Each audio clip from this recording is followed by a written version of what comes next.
Assalamualaikum warahmatullahi wabarakatuh. Perkenalkan, nama saya Zaki Fedora Al-Hakim dari Prodi Perbandingan Mazhab dan Hukum.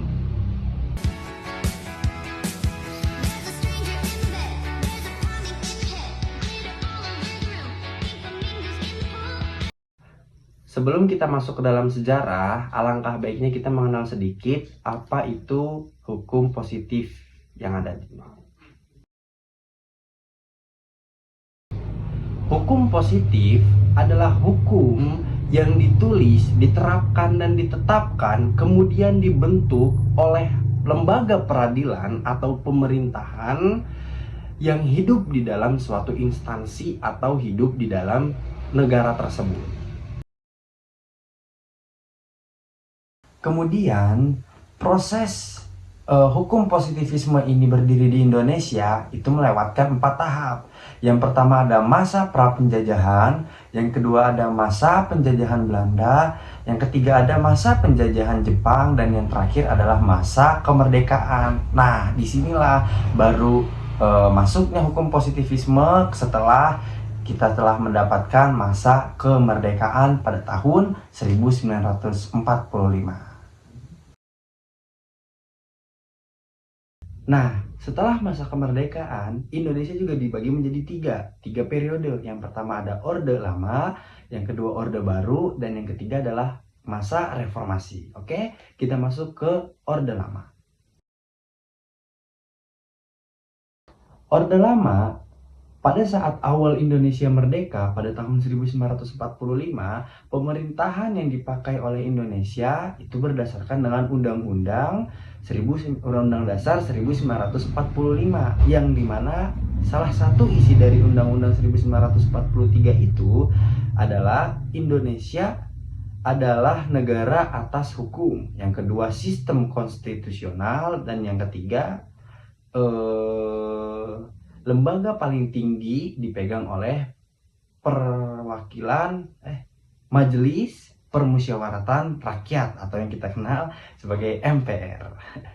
Walaupun pada saat 1945 banyak konflik yang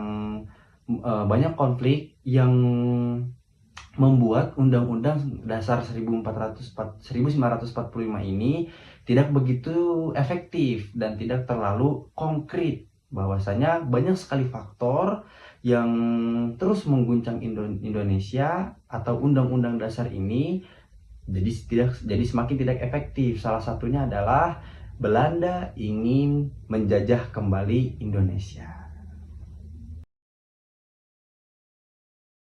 Nah, ketika telah selesai masa Orde Lama, kemudian kita masuk kepada masa pemerintahan Orde Baru.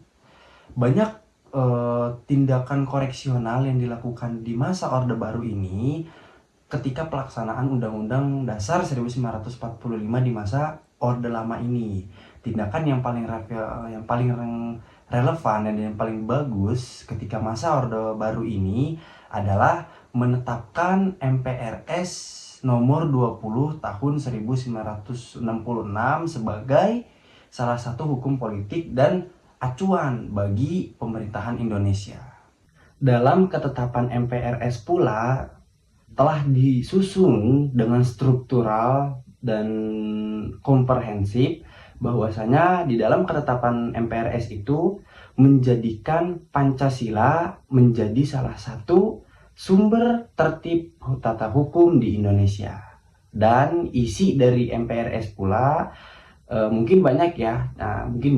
Mungkin salah satunya adalah Undang-Undang Dasar 1945, kemudian ketetapan MPRS, kemudian peraturan pemerintahan pengganti, dan keempat adalah peraturan pemerintahan, dan yang terakhir adalah ketetapan presiden.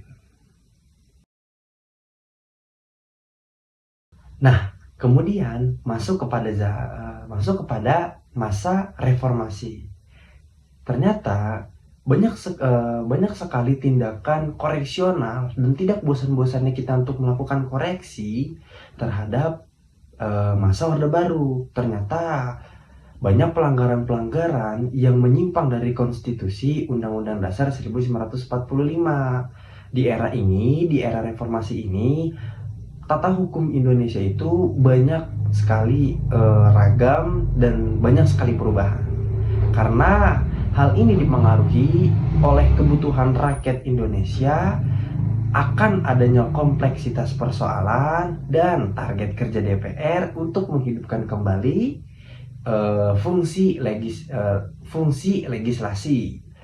Bukan itu saja perubahannya, dan juga bukan tata hukum saja perubahannya, bahwasanya perubahan politik juga pada masa reformasi ini juga berubah. Bagaimana berubahnya? Berubahnya adalah politik yang mengarah kepada sistem hukum yang sangat luas, yang juga bersifat demokrasi, seperti sekarang yang kita rasakan. Sangat begitu demokrasi.